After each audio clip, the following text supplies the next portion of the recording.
Unexpected clash. Minister faces rejection as Scheer issues strong rebuttal. In recent weeks, Canada has faced a whirlwind of political events that have ignited intense debates across the nation.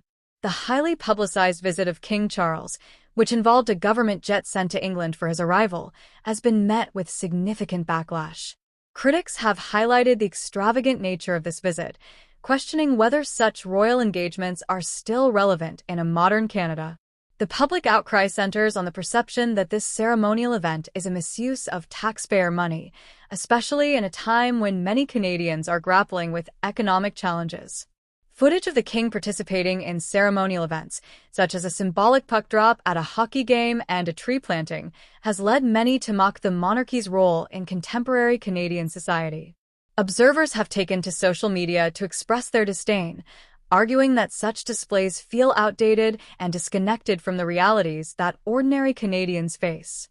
This criticism reflects a broader sentiment about the monarchy's relevance, particularly among younger generations who may see it as an archaic institution. Amidst this controversy, Mark Carney, the newly elected leader of the Liberal Party and Prime Minister, has also found himself at the center of attention.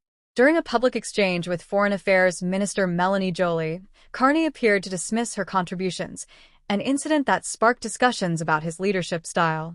Many Canadians interpreted this moment as a sign of arrogance or elitism, raising questions about how Carney will navigate the complexities of his new role while fostering collaboration among party members and other political figures.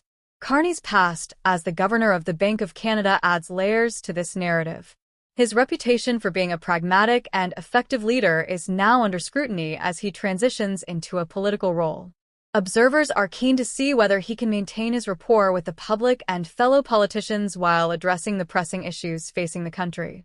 As he steps into this leadership position, the expectations are high, and any misstep could have significant repercussions for his administration. In the House of Commons, the selection of MP Francis Scarpaleggia as the new Speaker has also stirred controversy. Scarpaleggia replaces Greg Fergus, who previously claimed that as the first Black Speaker, he faced higher scrutiny. This assertion has sparked discussions about race and partisanship within Canadian politics. Critics argue that focusing on race can detract from addressing the real issues of governance and effectiveness in Parliament, suggesting that the political landscape should prioritize substantive policy debates over personal identity. The contentious discussion surrounding representation in politics continues, with the recent parliamentary petition calling for a formal Canadian apology for the transatlantic slave trade. This petition has faced resistance from various factions who argue that Canada did not participate in the slave trade and that the practice ended long before Canada became a nation. This debate highlights the complexities of historical accountability and the varying perspectives on Canada's role in the broader narrative of colonialism and oppression. In a contrasting move, a group of wealthy Canadians has launched Patriotic Millionaires Canada, advocating for increased taxes on the affluent to support essential public services. Drawing inspiration from similar movements in the US and UK, these millionaires contend that those who benefit from the system should contribute more to its upkeep. However, this proposal has sparked significant backlash, with critics warning that higher taxes on the wealthy could deter investment and entrepreneurship, ultimately harming Canada's economic landscape. Notably, some spokespeople for this movement are based in California, which raises questions about their connection to Canadian policy and the authenticity of their advocacy. This geographical disconnect has fueled skepticism regarding the motivations behind their push for tax reform, as critics argue that it may not fully reflect the interests or needs of Canadians. The debate over wealth distribution and taxation remains a polarizing topic, with strong opinions on both sides of the argument. In the media sphere, CTV has come under fire for airing sponsored content promoting tourism in Hong Kong.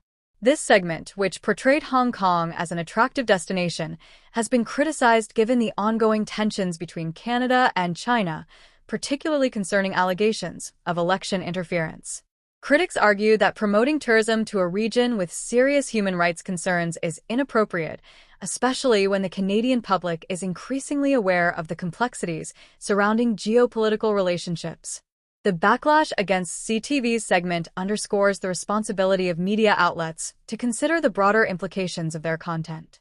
Many Canadians expressed disappointment that a national broadcaster would promote a destination associated with authoritarian governance and environmental challenges. This incident has sparked discussions about the integrity of Canadian media and its role in shaping public discourse in a responsible manner. On the economic front, Ottawa has approved an innovative project to convert an 11-story office tower into residential units. This initiative aims to address the ongoing housing crisis by repurposing vacant office spaces in a tech park. The project will create 115 residential units while maintaining some office space on the ground floor, reflecting a strategic approach to urban development that prioritizes sustainability and efficient use of resources. City officials have championed this conversion as part of a broader strategy to tackle the challenges posed by remote work trends. By transforming underutilized office spaces into housing, they aim to enhance community livability while contributing to the local economy. This project exemplifies how urban planning can adapt to changing societal needs, showcasing the potential for innovative solutions to complex problems.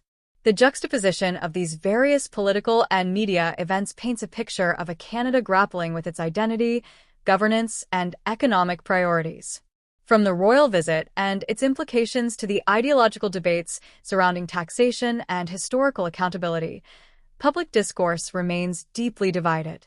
As political figures like Mark Carney and Pierre Poilievre navigate these contentious waters, the future direction of Canada hangs in the balance.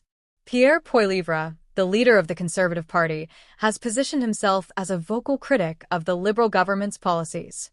His stance on economic issues, particularly regarding taxation and public spending, resonates with many Canadians who are concerned about the fiscal implications of government initiatives.